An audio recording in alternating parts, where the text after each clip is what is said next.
Hey guys, it's Elena, And it's Candace. and you're listening to Cousins on Crime.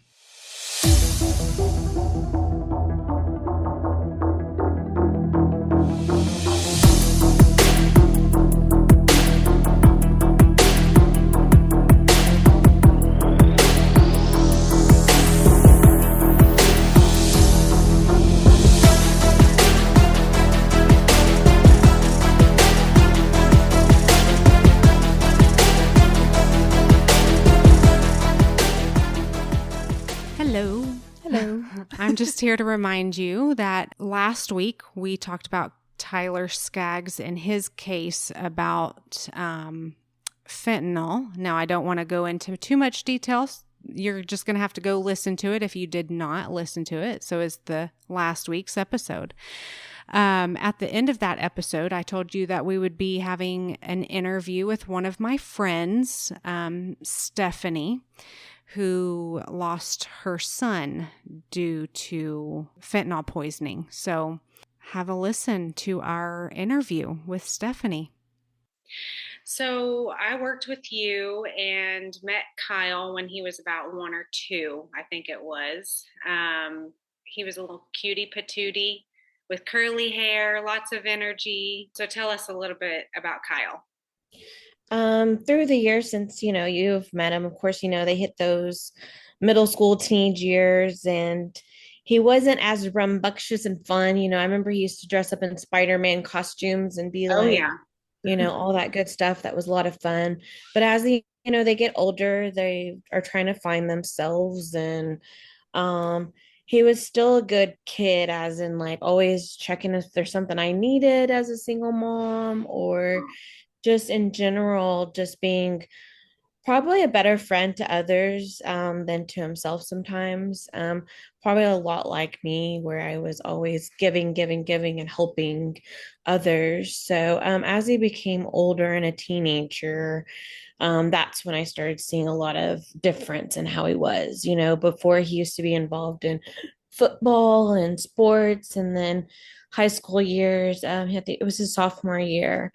I noticed he didn't want to do football. He talked about how some of the guys he didn't like. So I was like, well, you need to find something to be doing because you can't be Yeah. doing nothing. Um, so, um, but through the years, he just got a lot smarter. Like I never liked to, not to get into politics or anything, but I never liked that side of things. But he researched everything, everything. And anytime he tried to talk to me about stuff, I'd be like, no, that's conspiracy. And he's like, Mom, do you know how conspiracy was started? I was like, no. He goes, just like how you turned me off and I'm trying to talk to you about this. It was started during an election to have division. So that really opened my eyes. This is my second time voting, and it, of course, was after Kyle passing. So he But you really, learned a lot from him.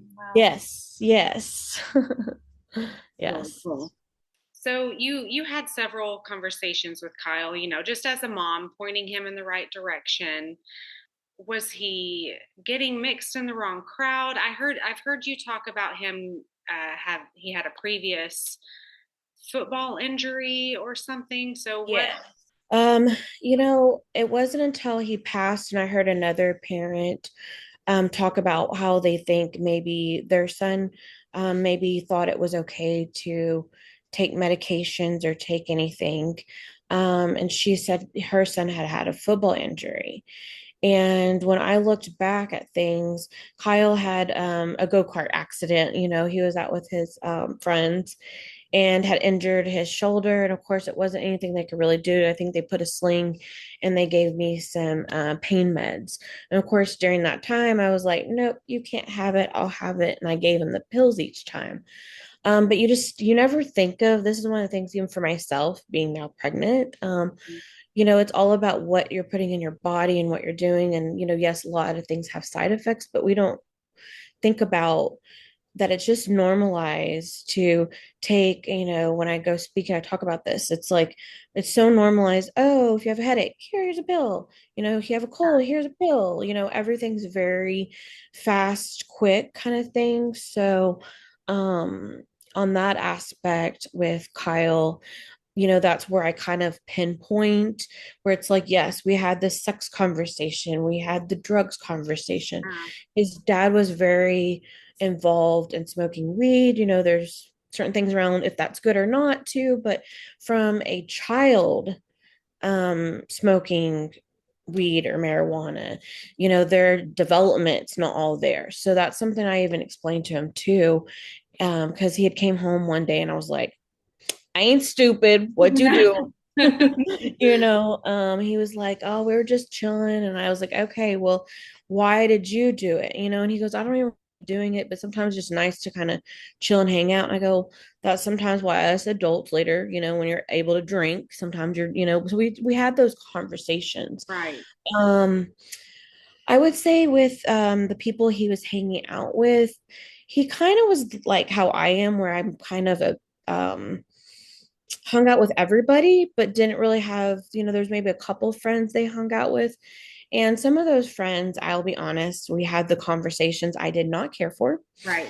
But what I did instead is I had them come to our house a lot of times. They just grew up more in the not good side of town, and maybe not both parents, which, didn't either, but Kyle had his dad around and his uncle around, but it was very sparingly kind of thing. So I think a lot of times when I look back, Kyle was looking for a lot of the father figure and his dad wasn't around. So that's something that his dad, Steven, really beats himself up right now. Yeah, that he wasn't there as much as he could have been as a father, and instill the things. He thought tough love was going to win, but I tried to explain to him, okay, I'm the loving, caring one that's all around him all the time. You're not. He needs, I'm the safe place, but, I'm talking to you that I'm seeing some of these things, and instead of him saying, okay, I'll take you to lunch, da da da, no, he tried to call him on his BS. Oh, Like, yeah. You wanted yeah, to parent. yeah, he wanted to parent, Yeah. and it's great, but not. So, Yeah. of course, at that age, Kyle was 16 and was kind of like, F you dad, like, what do you have to say for your life? And you smoked weed, so it just didn't jive well. And I tried to explain that to his dad, and he was like, no, that's what I needed at his age. I was like, well, you might have needed that, but you also didn't have the side of like where I was a caring, loving, he knew the rights and wrongs of everything. But yes, his friends, I wish we can't always pick the friends they choose, you know what I mean? I know when my parents would say the same thing about me, and I look back at things and I'm like, oh, I had the friend that would like sneak out or say she's spending a night with me, all that different stuff. And he same thing kind of happened to him, and I was like, well, you can't be doing that, like, and I explained to him, but I also wouldn't do what my parents did, where they try to stop having me around certain friends, and like then you wanted to hang out with that friend more. So I try to be in the middle at all times, is like, okay, if you're going to drink or do something, not that I want you to be, I'd rather you call or tell me what's going on. So Sometimes it's hard to find that balance. yes, yes, a very hard balance. One of my biggest messages, now, and it to tell you a little of the story of Kyle too. Once, once he passed away, it was during COVID, so it was July, technically the 14th is when they pronounced him gone. I found him on the 13th, so I kind of get a day to myself before other Wow. people reach out and just say, hey, sorry for your loss. But um it took almost, trying to think, it's now been 4 years. It took almost 6 months, 4 to 6 months for me to even find out what it was, because it was Oh, during wow. COVID. Oh, So that was the biggest thing, is I found him outside on my back porch, um looked everywhere in the house, couldn't find him, but his iPhone kept saying he was there, and I'm like, okay, looking in his bed, like maybe you he had snuck come out. home from work. Yeah, I came home from work. It was during tax season. I was doing taxes during that year, and that's when they extended it. And came home, couldn't find him anywhere. And I don't know, something in my spirit told me to check outside. No lights were on, the door was locked. If I had not turned on the light and actually stepped outside, I would not have seen him. He was to the side of our patio door area and just Wow. on the ground. Some foam kind of coming out. Um, the weirdest part, and I've told the investigators and detective then and even now, is a lot of people don't know this part of it, but the weird part is it seemed like someone tried to cover it up. I'm pretty sure he was with friends or a friend. Oh, Um, which would kind of explain why the door was locked. yeah, so the door was locked. The only thing I can think of is he met up with a friend, like this is me kind of doing my own detective skills, Yeah. through the years. The only thing I think of is he met his friend because there was a best friend that he was not allowed to be around as much. I didn't mind if he asked me or if he told me about it. This time he didn't, and that was not like him at all to not tell me. I think what happened is he met him down at the park down the street, and either he took it there or the friends came back, and that's when he took what he thought was a Percocet pill. It was actually pure fentanyl. So he died with 14 in his system, and two kills you. Wow, Stephanie. Oh Yes. my Yeah. gosh. So getting the autopsy and them just like it said acute fentanyl intoxication, being very dismissed during that time frame when it was also COVID and nobody being around each other. That was really, I'll be honest, that was really hard time frame because when we try to do even his celebration of life, because I know he wouldn't want to do the funeral stuff, we didn't like those. Um, there was a lot of people that were very hesitant about coming, and a lot of it was fear during that time frame, and I understood, but at the same time, I'm like, I got to do this for me, and I got to do this to honor him. So I was like, you come, you come. If not, whatever, you can do your own thing. So that was a really hard time during that, is just because at that time they weren't investigating. There was no laws. They literally passed my son off as he was a drug addict at 16. Oh, And one of the things that really, I'll be honest, and I share is that what finally, like, people always ask me what, like, finally got me to, like, just get up and do something about it is one of the things I told somebody when I was laying in bed because I was grieving during that time frame. And I remember getting a letter, and it was from the Texas Department of Health, and it was addressed to Kyle. And I'm like, this is weird. And I open it, it's like, dear Kyle, you tested positive for COVID. And I had just told somebody, I go, they better not pass my son's death off as no COVID bullshit. oh my Like, Lord. don't get me wrong, I do know COVID was real. I got the second strain, Right. years later, but it's like, I was, but the way they did things. So I immediately went to the Texas Department of Health.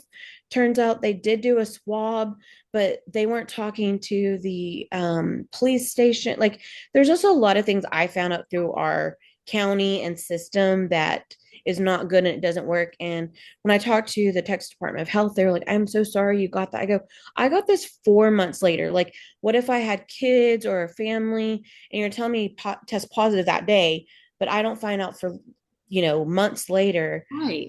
And of course, there was excuses like, oh, well, we're just so far behind. I'm like, at what point do you even send something? Like, by then, being Right. quarantined and all the other things, like, you should just get rid of those. You don't even need to, you know what I mean? Like, I told him, I was like, I told him my story and I was just like, I can't believe that, like, how many other people got a letter like this. And, so of course it wasn't on his birth certificate, not birth certificate, his death certificate. So I wasn't too furious, but Oh still yeah. getting that letter, I was just like, so that's when something just in me woke me up. And ever since then, and then when Kyle's birthday, so he passed in July, and then his birthday is November 29th, which is coming up too. And always around after Thanksgiving time frame. But his birthday was coming up, and that's when I finally was like, I felt like during those several months it was a time for me to not only grieve, but, like, I always say, through my journey each year since it's been 4 years, the first year was finding love, like love, like, and love for myself, love for everything again, to realize who was there and not, because there's a lot of people, honestly, when you grieve, and this was the area I never, as a counselor, thought I'd be helping with, grief and drugs and addiction. Nope. That was like the last areas I wanted to. Oh yeah. to help with. And Difficult. that's what I've Yeah. been doing. So, but the first year was love, like figuring out who was really there for me, who wasn't, and the second year was the peace, like finding peace with his death and trying to understand, because like I said, nobody was helping me on the law enforcement. The detective, when I called him and said, "Why didn't you call me to tell me how he passed?" He basically told me, I have still on my phone to this day, and I've written letters, Oh but man. he basically said that, oh, there was he was in court and he was dealing with real homicides. Yeah. Stephanie, I am so sorry. That's So that was one of the hardest things, to see your own county, your own like city, to not like really research or look into everything at the time of it and then later.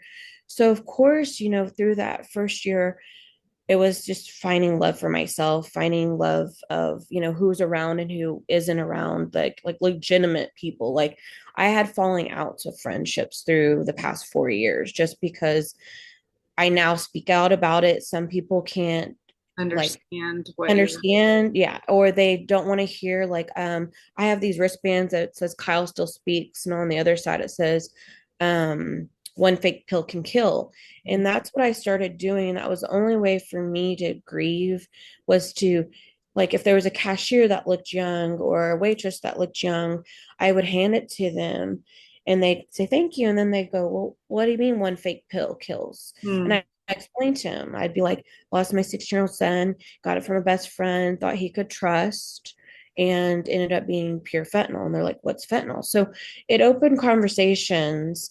And there's some people that couldn't handle me talking about that kind of stuff. Wow.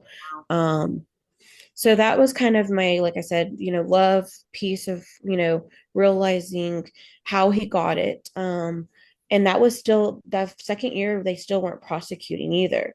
And what was frustrating to me is when, because I was in the Tarrant County city of Fort Worth, close to White Settlement, in Weatherford, not even like, I think the next year, they found the person and charged them. And then so it's like all these other counties were charged. And I'm like, okay, what's going on with Fort Worth and what's going on with certain counties? You know what I mean? So that was really frustrating. And the more I spoke out, and that's when I started Kyle Still Speaks, like start trying to go to schools and churches and speaking out. And I threw my first rally down at the Tarrant County Courthouse. I was like, I don't know who else needs this, but I know I need I this. love So that. I love it. yeah. So I did my first speaking engagement down there. And how I came across this is, this during COVID, remember, not everybody was out and about. So I was like, okay, I remember during school when you needed help, or if you would tell your, clients how to get help. So a lot of times we're like talking about support groups. So I was like, okay, maybe there's something group on Facebook. And I started seeing everybody but Texas. Not a lot of people are talking about the fentanyl yet because it just barely started coming through. But I met people from New York, California, Washington, and they all had started their organizations. Okay, a whole Yeah. network of Yeah, it people. was a whole network like around the world that I'd already been going through this before we had. And so I was going to do a girlfriend's trip, because my girlfriend was like, okay, Stephanie, you just lost Kyle. Let's just get out of here. I got to get out of here too. And we went to North Carolina, Asheville. And when I talked with these people, like Diane, what's her last name? I can't think of it. Diane, she started appalled, but and then Jaime Puente, like all these key people that started it, they were like, well, we're going to Washington. There was some kind of event that was going on, and I was like, okay, I can't make that one. And they had another one that was in Ohio, and I was like, okay, that's not far from North Carolina. I'll stop in. And they were talking to the drug czar then, and that was when Trump was in administration during Oh, that. okay. And man, that man, Jim Carroll, like he saw our pictures of our kids, and he just didn't realize what was happening. And he was on our side, and it was right before all the political stuff, and things changed. But it was like we had him, he was going to be working on it, and then the administration changed. So Oh, then we're like, oh gosh, now we're starting all over again. yeah. So the biggest thing that I try to do here locally is, I remember how it felt when I found other people in other states. That was nice. But that's when I started North Texas Fentanyl Coalition. Because I was like, and so I was kind of the Texas rep with all the other organizations. They were like, hey, contact Stephanie. And then I would reach out to the people. And like, I have more friends that have passed that through the thing of, I think it's almost 600, 700, 800 people that are on my Facebook, just from other parents, grandparents, Wow. spouses that I've met through the years. Mhm. That, I've tried to get them plugged in. And, one of the biggest thing I always tell them is, you know, you don't have to share your story right now, like, especially the people that just lost it, their kids or loved ones. I was like, but I'll be your voice. All I need you there is just to be a body, hold a poster up, hold a sign up. And what's been really neat, and what I feel like God's kind of shown me through the years too now, is by me just listening to him. Because, girls, I'll be honest, like, when this all happened, I didn't want to get out of bed. There was a lot of things I did not want to do. And I remember when I finally got back into church, and I remember they were talking about, if we want change, we have to be the change. And that's taking political, like, um, spots, being in the education, like, whatever we needed to be doing. And that's when I drove through downtown Fort Worth, and that's when I felt like God told me, have a rally here. And then that's when I met all these. It's kind of been a domino effect of the people I've met, and now all the people that I was helping, they're now carrying on. I say carrying on the torch. They're sharing their stories. They're getting people plugged in. Especially right now with me being pregnant, I'm like, I'm kind of on the back skirts of things. Yeah. Yeah. Yeah, and that so you talk about the network and getting to know people. So I told you I was doing this case about Tyler Skaggs, Yes. which we had the episode drop the week before. So you had said that a group of y'all were just really upset that, here's this celebrity baseball player getting all this publicity on his case. And so y'all really wanted to do something about that as well. He, Tyler Skaggs, his drug dealer was charged and put in prison. So tell me about that. Yeah, that's one of the things, like I said, it's like Kyle passed, and then I started seeing like all these other kids and people dying around, and those counties would do anything. But then I think it was like a year or two after Kyle that happened. And I was like, wait, what? Like, Yeah. it just, all of us other parents that have been speaking out or trying to get the detectives to look at things, nobody was doing anything. Mm-hmm. So that was, I would be honest, that was very frustrating for us parents that, you know, okay, here's an adult that's a celebrity, versus a child that you're passing off as a drug addict, Right. maybe trying it for the first time. Or even if they weren't, like I always say too, like, nobody deserves to be dying from something that they did not know they had. Like Kyle and many of the other Angels kids that we have, Mm-hmm. they'd be here today if they had a real Percocet or real ADHD medicine or a real, any of that kind of stuff. So it was frustrating to hear, oh, because this celebrity now is, we're investigating, we're looking into it, but nothing was being done. So that's when we went to the governor. Like, we got to Yeah. the point where, I think it was 2 years ago. Yeah, 2 years ago now. That we went to him, and he had his own conference. So now, because one of the biggest things we also was frustrating is, a lot of his parents are coming out of pocket, unless you started your organization. And even if you start your own organization, you're raising money. So a lot of us were buying our own billboards, like, Oh, together to bring awareness, or trying to get flyers out there, just trying to bring awareness wherever we could. And So does that's, your organization takes donations and all of that? yeah, yeah, we take all that.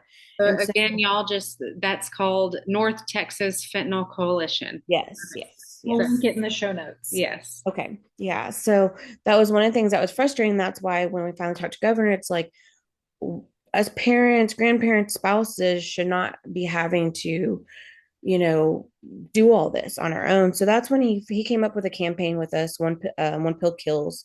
And so it was nice to see finally now, like they're teamed up with the Texas health department and the education. There was another Stephanie in out of Austin that she lost her son Tucker, and she helped as well talk with the governor, and she wanted where there was education in the schools. So we haven't seen it quite yet. It's about to be here, but basically we got to the point where like, okay, we it's hard getting into the schools, we noticed, unless you maybe talked with the counselor or somebody else that were looking for speakers. But a lot of the schools, I'll be honest, even Kyle's school, want to turn their eye away and their face away, like, oh no, this doesn't happen here. Like, even though they know that there's a problem there with not only vapes, drugs, and whatever else that are being Right. snuck in the bathrooms and things. So what they're doing now is they're actually going to have curriculum, and they're going to actually have a segment on fentanyl and talking about some of the potent drugs, so that way. Amazing. Yes. Yeah, that's I amazing. mean, I know people say a lot of negative things about Governor Abbott, but he really cares, and that's really cool that he's putting so much effort and listening to y'all. Oh yeah. Well, I think the biggest thing, because I had never met him too. I didn't even know he was in a wheelchair, ladies. Like I told you, I wasn't into politics until like later on. So I feel like Kyle's kind of been my guiding person for some of that stuff. But when I finally met him, he was just, out of other politicians I've met, he was very sincere. The way he hugged, the way you could just see the tears behind his eyes of seeing all the kids and people that were just, because one of the things that I spoke a lot about is, if you saw the numbers from when Kyle passed, um I used to have these memorized because I used to speak a lot. I think there was only 9 or 10 deaths in Tarrant County the year Kyle passed, or something. Like, there Wow. wasn't very many. Yeah. And then it went up to like 60, then it went up to like 100. Like, it just kept getting worse and worse and worse in each county. And that was my biggest thing, is like everybody then was talking about COVID, and it was just very masked, and there's a huger epidemic that nobody's talking about. Yeah. And I think that was the part that was very frustrating. And so Greg at that time too, he had lost somebody too from it. And so it was something also very dear to him as well, with everything as well. So it was nice to hear and see other people that, once he came into town here in Tarrant County, one of the things that we did too is we had a round table. And that was the first time, like, actually meeting him. He heard a couple of our stories. He heard Julie, who had somebody prosecuted, and they found how far, like, it was somebody that was coming into the United States, and it was being, so they went all the way back to Mexico. So they did a lot of investigation for that one and shut that down, which was nice. I think it was even coming through California and all this other stuff. Oh, So it man. was really nice finally to, hear all these different stories, but they're all the same, like, of what happened. And the biggest part that at that time that I did is education's key, right? And that was a part where he really listened, and I got to tell him, I was like, this isn't an overdose. So that's one of the biggest things that we say now is, it was a fentanyl poisoning, because Absolutely. if our kids or loved ones had actually gotten what they were supposed to, they'd be here now. So like, if somebody put something in my drink that I didn't know it was there, it would be called poison. So that was one of the things that here locally, like, now I got the sheriff, Wayborn, other cops and other people, like, change in terminology, because once anybody said, oh, it's overdose, like, everybody just kind of quickly dismissed it and didn't want to talk about it, because when you think of overdose too, you think of the homeless, or you think of somebody that's addicted that's on the side of the street. You don't really see the person and hear the story. So once we did that too, I think that was the biggest wake up call, is once you change people's perspective, just like with mental health, it's a stigma, right? With when you hear certain things, but once you change their idea behind it and realize, hey, this is something severe, it's a disorder, just like with fentanyl too. Yeah, for sure. And I mean, you hit the nail on the head. It's education. We have, if nobody's talking about it, nobody knows. And, I'm just so proud of you, and you're so strong, and, everything that you've done, going to talk to the governor and starting your own, organization. But, you've been through a lot of heartache, and, but look at you now, you're pregnant with twins, and Yes. you get two little blessings. And so yeah, I appreciate you coming on and talking about Kyle. He still speaks. You give him a voice. Yes. And I Yes. love that. Yes, That's exactly. amazing. I think he would be so incredibly proud of you and what you're doing. I'm sure he was proud of you in life, but if he could see it now, I just think he would be like, wow, that's my mom. That's my mom. That's my mom. It's crazy you say that, because when I was starting to do some of the because I used to do marketing before I did counseling side, and I remember I was trying to come up with like sayings, and like Kyle went through the stage where he wanted to be a rapper. Everybody goes through certain stages, right? And I found some of his raps and some other things, but he always wanted to be famous too, right? So one of the things is, one of the billboard things ideas I had is like, um I only made it to 16 and I wanted to be famous, but like some of the things I've been thinking for marketing ideas, I know he's probably like, Mom, like, really, like, why are you using that? You know what I mean? But yeah, so it's funny that you said that, because there's some times where I'm like, I can hear him, but then there are times I'm like, he's probably like, Mom, really? Like, just stop. Don't use that picture. Don't use those words. Okay, that's okay. But you know what I mean? Like, yeah, to kind of, especially, the biggest thing that's crazy through the years too is when I first started and Kyle passed, there was not um a whole lot of people speaking about it, right? And through the years, like now, you finally see the news talking about it, which is finally nice. Like, I remember the first year or two, it was so hard. I was reaching out to all the news stations, and nobody locally even wanted to do it. Finally, Jason Allen from Channel 11 did it on my interview, and I said, I will not do this interview if you use the word overdose. Oh yeah. Yeah. I stood my ground, and he used the word fentanyl poisoning. He agreed. So it was one of those things that was like learning boundaries too with other people. Oh, and true. educating them too. But one of the biggest things that I also talk to people too is not only the signs to look for with your kids, but also the aspect of when I talk to the kids, because they're now, like, when I go and speak now, I had to go change my PowerPoint and change the way I usually do it. Now they know and see it. Like, that's one of the things that I think's been a little upsetting and frustrating. And I listen to the teenagers and kids in college, and when somebody passed away, the teachers in not all schools, but most of what I've seen, a lot of them would just very quickly not acknowledge really why that person passed away. And so to me, that is a very good opportunity to not only honor that person and the students, but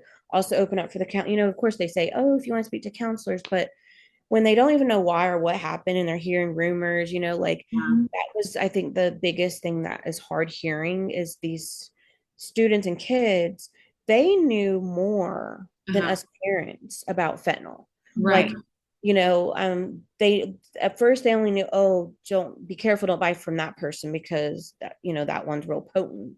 But they didn't realize how severe the aspect was. So I think that's the biggest thing, is when I talk to people too, is it's like, there's two ways that you can go about life. You can be Kyle, that was loving, caring, and didn't know, and I even tried something for the first time and lost his life.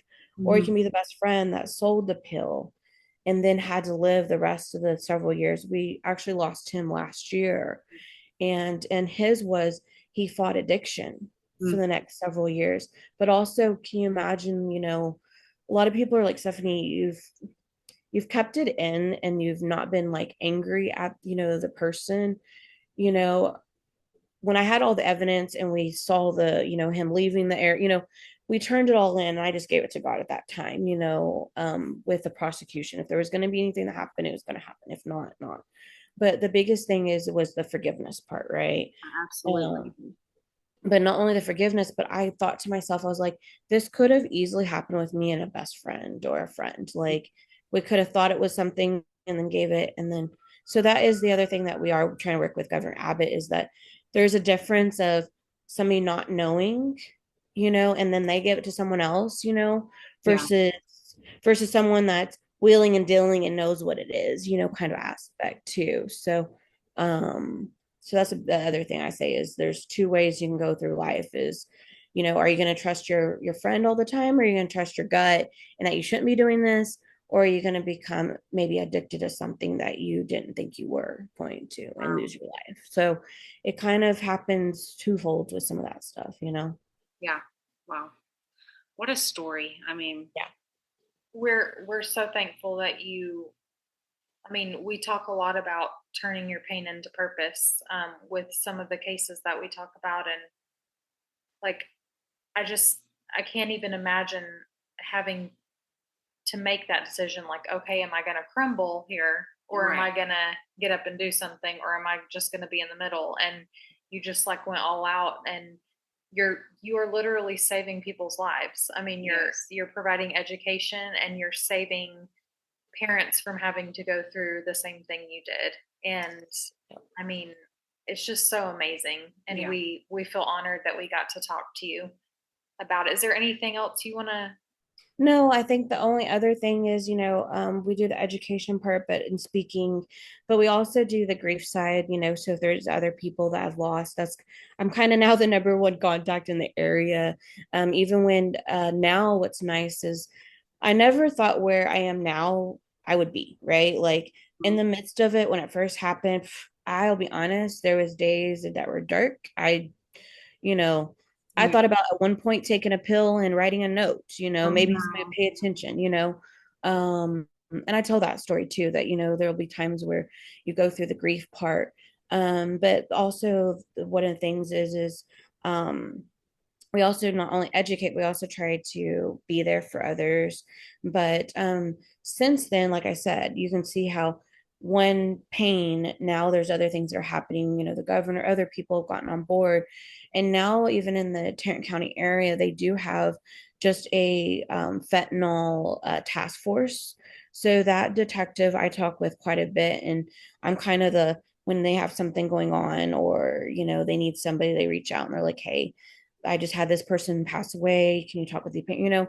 So that is one of the things that is nice, is that never they thought I'd be on the other side of this, where I'm now having, twins and speaking out, and now other people are carrying the torch. But I think the biggest You do nice, have your license for counseling, right? yeah, Yeah. yeah. And isn't that amazing that you've been through it? You know how to help people even better now. Yes. Yeah, and I had to go through it myself, which sucks. Yeah, It does. Yeah. yeah, Um, yeah. And the only other thing is, the biggest thing we do is Narcan. Um, I didn't know about Narcan. I think previously, like, not really trying or doing many of that, drugs or anything in general. I didn't really even know about it either. And that's one of the things that we do as well, is if anybody knows that they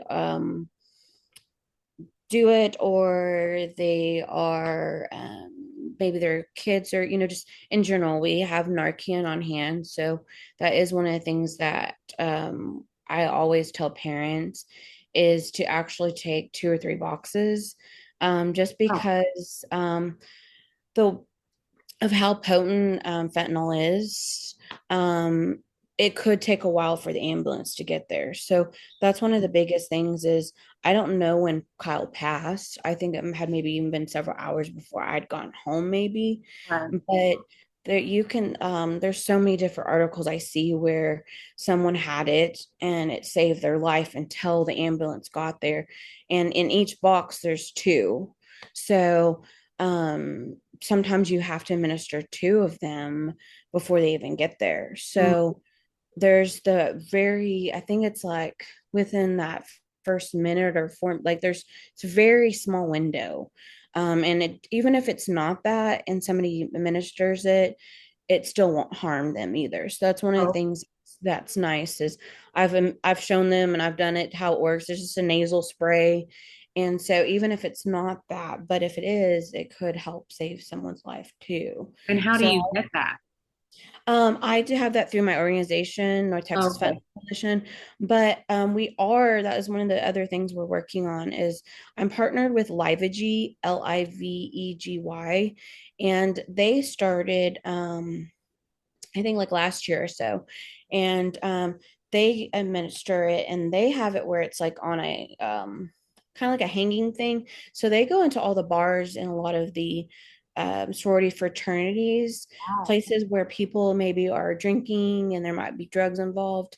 And they have it where it's like you can take one, so they Mhm. have it there for them. So that's one of the things that is nice is we're trying to get vending machine, we're trying to get other things Wow. because it's normally, oh gosh, it's probably gone down some, maybe not. It's been a while since I've looked, but it was, I think, without insurance, it was like $75, Okay. without it. So, since as a nonprofit, I just, I get through the state.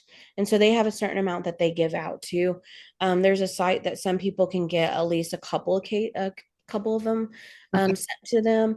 But for the most part, a lot of organizations like mine now are giving it away for free just because it's better to be safe than sorry, for Absolutely. later.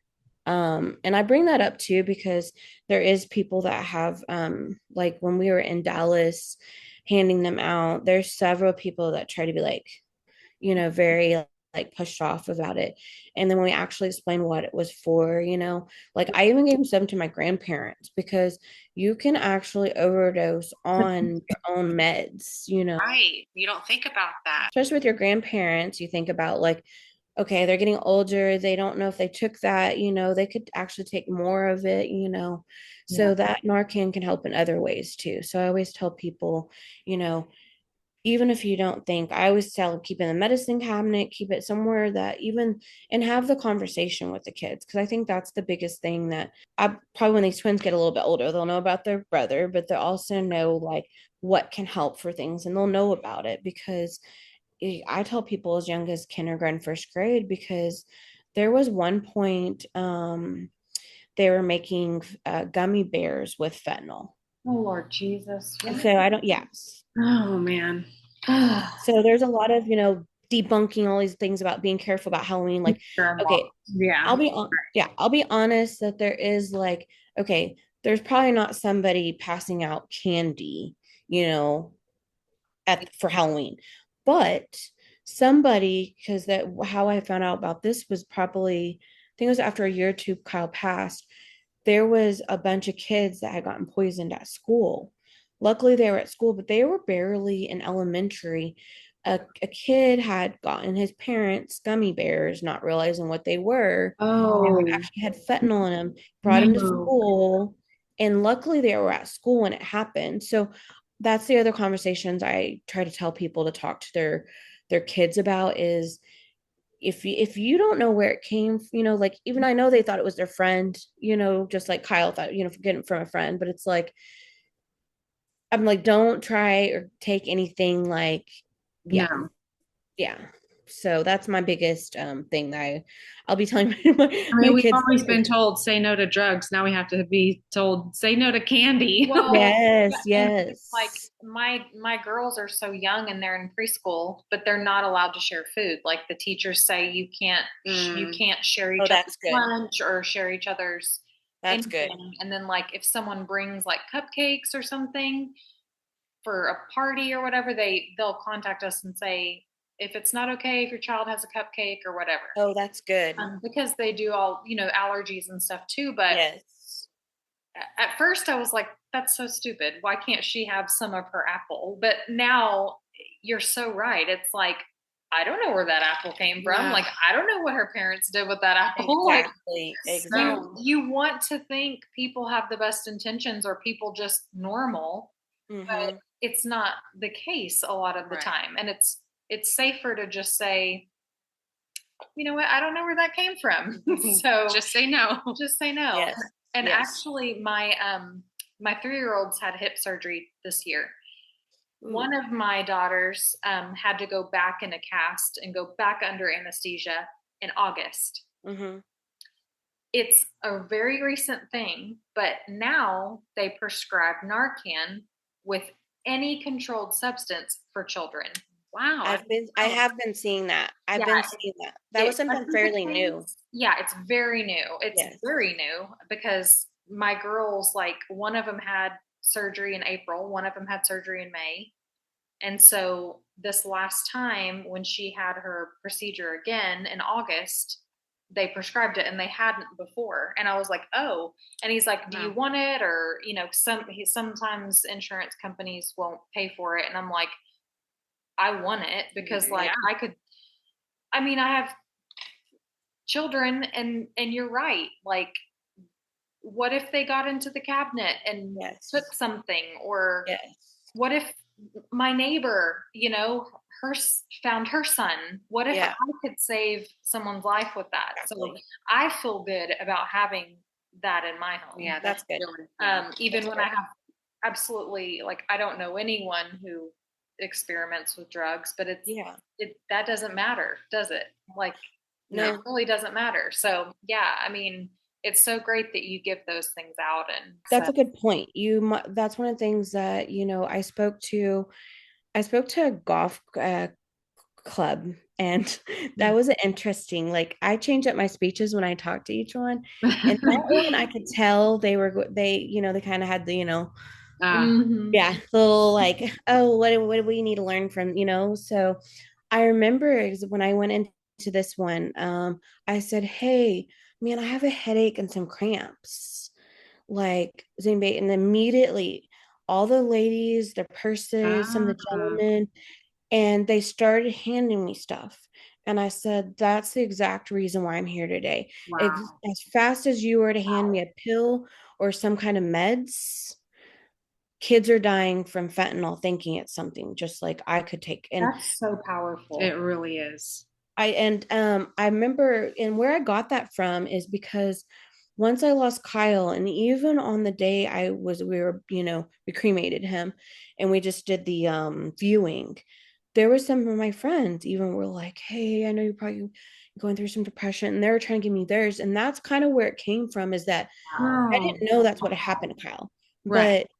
But now hearing other people's stories too, like there's when I went to Florida, we did a big event there, and there were several of us on the stage. And I remember this daughter was on stage. She had lost her dad, and he was just having pain from, I think it was from work. And he was with his workout buddy, and his buddy gave him a pill, what he thought was, just a regular pain med or something.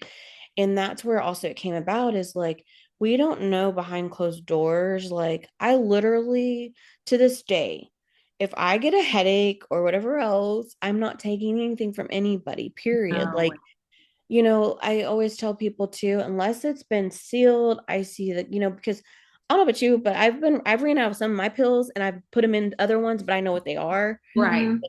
I don't even do that, because I've been seeing people like pouring out like, oh, I think, and then they're looking and I'm like, how do you know that's that pill? Well, you don't also know, like I said, where they got it from and where that person got it from. And so that's the biggest thing when I hear people like, oh, I trust them, or I trust my drug dealer, and it's like, no. Okay, you're gonna chance your life right now. That I would rather just go up to the store and buy a little pack. Yeah. And that's what I told my nephew. The other day, he said, when I was doing the Tyler Skaggs case, I reminded him, I've already had conversations with him about taking pills, but he said he had a headache at work the other day, and I said, please tell me you didn't take anything from anybody. He said, no, I just dealt with the headache. Oh, Poor God, guy. yeah. But I mean, call me, I'll bring you some medicine or something. Yeah. And that's one of the things too that's been good is a lot of the nurses and a lot of the teachers now are they're trying to get the Narcan and certain things in the rooms too, because like I said, the amount of time that you have to administer the Narcan is very short. And if the nursing thing's way over there, you're not going to have enough time. So that's one of the other things I'm like, if you can keep it on you, like, Yeah. so something to think about for sure. Wow. yes. There's just so much to know. I mean, and that's the thing is you wouldn't know these things unless you heard from a victim who's already eaten, slept, dreamt, breathed all of this stuff for the amount of years that you've gone through, and you teach us. Like, yes. we're so grateful that that you have taken this on yourself, because we wouldn't know. Like, we wouldn't know this stuff. Oh, that was the only way to deal with it, I'll be honest, because I was like, I'm one of those that I'm like a Google queen and I have to look up everything. So I was like, what am I experiencing? What am I going through? What is fentanyl? What is this? I had to do, like, it was kind of like going back to college. Like, I've learned so much more about drugs than I've ever wanted to, aspect. And it also, to be honest, it's given me a different perspective from the addiction side of things than before. Now I can understand more of like friends or family or other people that went through down that road, Right. we all have some kind of addiction of something, but gave me a different perspective of, what they're experiencing and going through. And especially like what's happening now too is a lot of people will get what they think, like I said, the Percocet, and call it the cookie effect. I don't know if y'all have heard of this, but imagine like a chocolate chip cookie and all the Hershey Kisses, right? Imagine those Hershey Kisses are the little small specks of that's fentanyl. And so if I break off that cookie and maybe you got three or four, and then you got like two, you don't know how it's going to affect. And I think like what maybe even happened that day with my son is the friend might have tried it and didn't happen to him. Maybe he had a higher tolerance. Kyle had never done it. But the other thing is some people don't know that's what's in it too. So like a lot of people were like, well, why would the cartel and all these people and drug dealers be putting that in? I go, it's cheaper. And then the other reason is because you become addicted to it. So like you think you're getting cocaine or you think you're getting something and you were like, oh man, that was some good crap. That's some good stuff, like we even mentioned that question on the episode last week. Okay. Like, why do you have to put it in there? Like, just do a placebo pill and sell it. Yeah. But right. They want them addicted to it. So they come back. So they keep coming back. And then, like I said, a lot of people, a lot of it was happening to the homeless at first and people on the streets. And a lot of us didn't care, I'll be honest, until it started happening to a lot of us other parents and kids. We didn't know. So it got to the point where it's like, you don't know it's in there. And then you're trying it and then you keep going back because you're like, oh, that was some really good stuff. There's been people where I've even talked to them about, if you can, don't do any drugs, period. Like, drugs are not the same drugs as they were years ago because, I have had parents where their kids smoked weed and it was in the weed or it was in the not the wrapping, what's it called? I just went blank on the like the joint, like the papers and stuff, the blunts, and so not knowing that and putting up to your lips and then smoke, so there's just a lot of aspects like that, I didn't even know. Like since losing Kyle and seeing friends that were partying on certain, New Year's and certain things, I'm like, that was my time to tell them too, like, do you know where that came from? Like, I know you're trying to have fun, but I was like, here's some Narcan too, like, but not trying to be a Debbie Downer for everybody, but right. I think you have every right to be a Debbie Downer. Yeah. Oh, well, what's funny is I was telling somebody a story the other day, and there was I hadn't been out, and this was after COVID and things started opening up again. And I remember we went to Dallas for something, and we went into the bathroom to go to the restroom, and this girl is snorting coke in the bathroom. Oh my And God. she's talking about, oh, I haven't been out in a while. I've just, had my baby. And so I'm over here like, come here, white girl. Like, I was like, and I was like, hey, I gotta tell you this. I know you're probably drunk and now you just smoked coke, but I'm gonna say this. Do you know what fentanyl is? Like, I gave her the wristband. I told her, and then somebody that worked there came and told me I needed to stop. And I was like, oh no. I said, I lost my son too. And I was like, do you know what was happening in the bathroom?